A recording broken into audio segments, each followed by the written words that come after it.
The fall of man and the entrance of sin into the world is described quite clearly in the Bible in Genesis 3.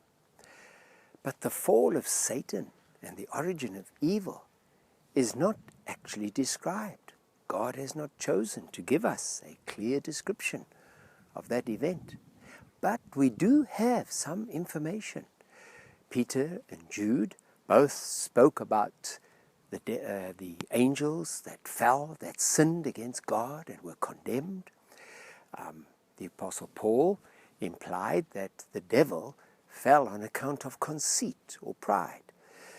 The book of Revelation describes a war in heaven between Michael and his angels and the devil and his angels, which the latter lost and were thrown down to the earth. So from these passages we can conclude that sometime in the past, between creation and Genesis 3, certain angels, led by the devil, motivated by pride, rebelled against God and were condemned. The prophets give us even a little bit more light. The prophet Ezekiel, speaking about the king of Tyre, described him as being proud of his beauty and wealth and splendor, and saying, "I am a god," and being condemned and thrown down. The prophet Isaiah said and prophesied to the king of Babylon, "How you have fallen, O shining morning star, son of the dawn. You thought in your heart, I will ascend to heaven. I will make my throne above the stars. I will make myself like the Most High. But you will be cast down to the pit of hell." So it seems as if the desire to be God was a major downfall of Satan. This desire to be God was seen even further in his temptations. How did he tempt Adam and Eve? You will be like God. How did he tempt Jesus? Worship me, bow down before me.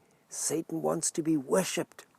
We see it in the man of lawlessness in 2 Thessalonians 2, who seats himself in the temple of God, proclaiming himself to be God. We see it in the book of Revelation 13, where multitudes worship the dragon, who is the devil, and the beast, who is the Antichrist. So it appears that this envy and desire to be God led to the downfall of Satan. But why? Why did God permit evil into his good universe? We can only surmise that God's desire was to have friends who would love him freely, not programmed robots. To have children whose delight from their heart would be to do his will, not slaves who had no other option.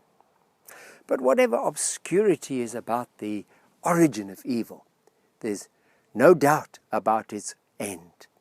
Jesus came into this world to destroy the works of the devil, and he did that exactly through his death on the cross, when he destroyed him who had the power of death, that is the devil. And this victory will be consummated at the very end of the age, when the devil will be cast into the lake of fire forever, never again to trouble or tempt the children of God. May God bless you.